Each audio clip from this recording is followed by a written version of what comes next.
Picture this just for a moment. This patio at the country club is full of people. We're on the 18th hole in the club championship. People are watching, people are drinking. You're probably going to be a little bit apprehensive and nervous. You want to get up and down. You've got a tricky shot out of relatively juicy rough here. All you're thinking is don't duff it, right? Well, how would you fare if you were in this situation? Would you be able to have a technique that you trust and can execute properly? Or would you feel a little bit apprehensive and just not quite commit to it, or duff it completely, making yourself look a bit foolish in front of everyone else? I'm going to give you one very, very simple technique that is going to pretty much eliminate duffing any short game chip shot around the green. So we want a method we can trust, whether we're off a fairway or out the rough. Yes, there's little minor tweaks, but I want to talk to you and show you a solid foundation technique. I've talked to you before. If you haven't seen it, you can check them out, but about tempo.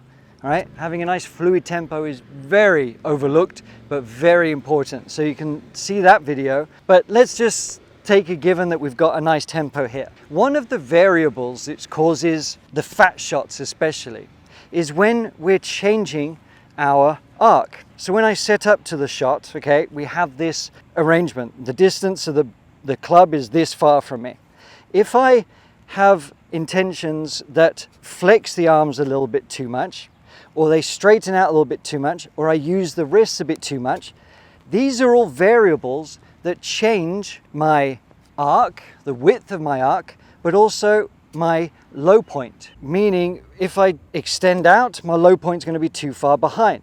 Obviously not that far, or not enough, it's going to be thin, and I get too handsy and push it through. So we need a method that we can set up to and be like, that's the correct solid setup that we want, and then the technique to execute it. Very simple. Here's what we do.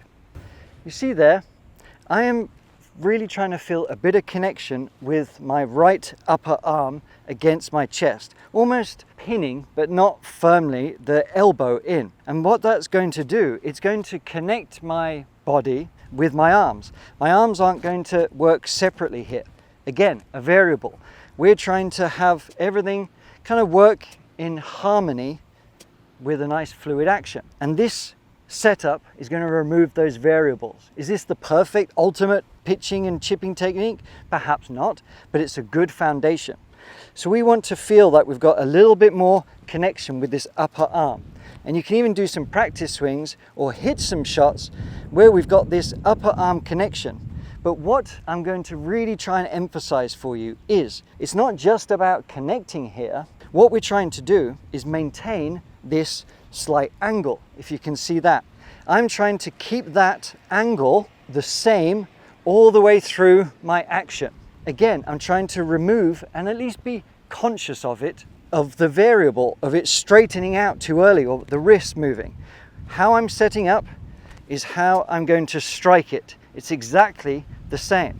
And we can practice some just little shots here, okay, with that same technique. That's giving me the stability. That's holding it in place. And my rotation through is what dictates most of the distance. But when we add on the lead arm, we add on another factor that we have to be precise with. We've dealt with this arm, now we're on to the lead arm, okay? We want, again, less variables. We don't want the wrist to be moving around too much for this method. We don't want the arm bending or extending too much. So really, we want to feel a firmer left arm. Again, pinned to the top of the chest. So we're up here. So my action is going to be dictated by this left shoulder moving up and around. That isn't going anywhere. It is so stable. I could do that all day long, okay?